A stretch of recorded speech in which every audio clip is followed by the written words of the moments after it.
Good morning, dear students.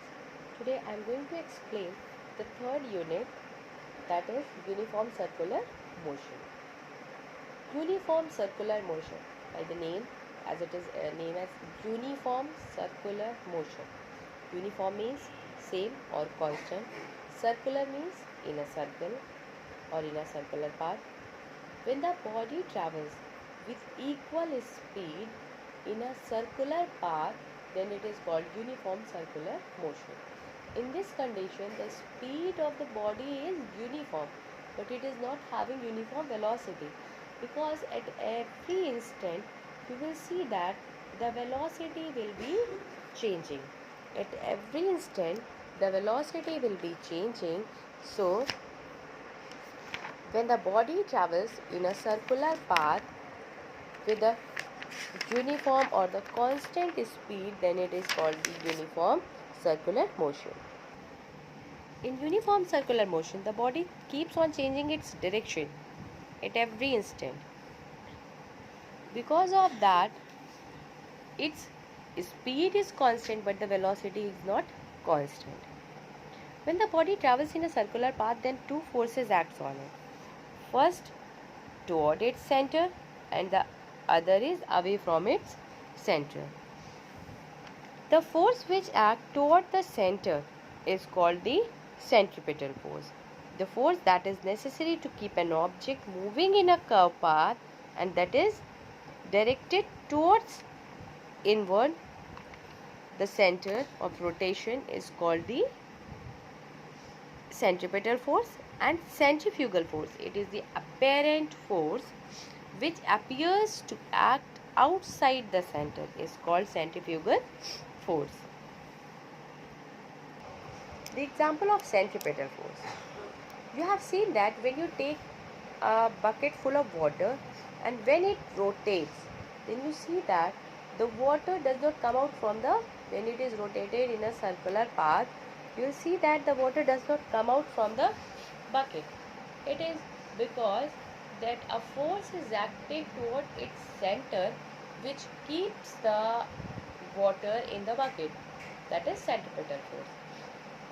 When you tie a stone in a thread and when you rotate in a circle, then you see that the stone is always moves away from the point of rotation.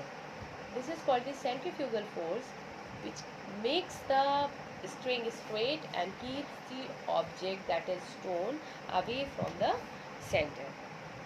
There are number of examples of the centripetal and centrifugal force. The mud flying of a tire in one example of centrifugal. Satellite orbiting in a planet is also example of centripetal force. Centripetal, centrifugal, number of examples are there. It is given in your book, number of examples.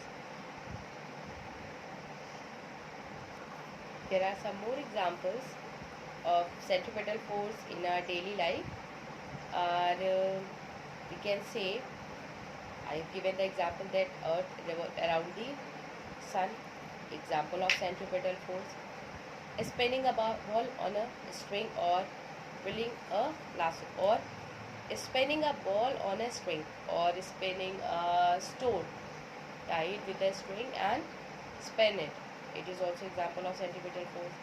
Turning a car, when we make a turn on crossings or on a U-turn, you see that we take a little curve, we make little curve, which is the example of centripetal force. Because of that, the vehicle bends towards the road, but it does not fall. Going through a loop on a roller coaster. These are the example of centripetal force. There are some examples. Centrifugal force, as I explained, it is the imaginary force. So its examples are also there. Some of the examples of the centrifugal force are weight of an object at the poles and on the equators. It is not actually changes, but it appears to change.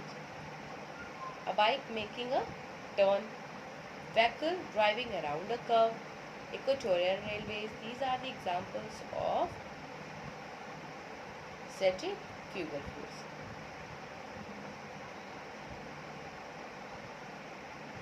So we have centripetal and centrifugal, only these two forces in our book in this chapter. Centripetal force which acts toward the center, centrifugal force which acts away from the center. In centripetal force, the object has the direction along the center, and in centrifugal force it is away from the center. And number of examples I have already given. So I hope you all have understood. If you have any queries, then you can ask. Thank you.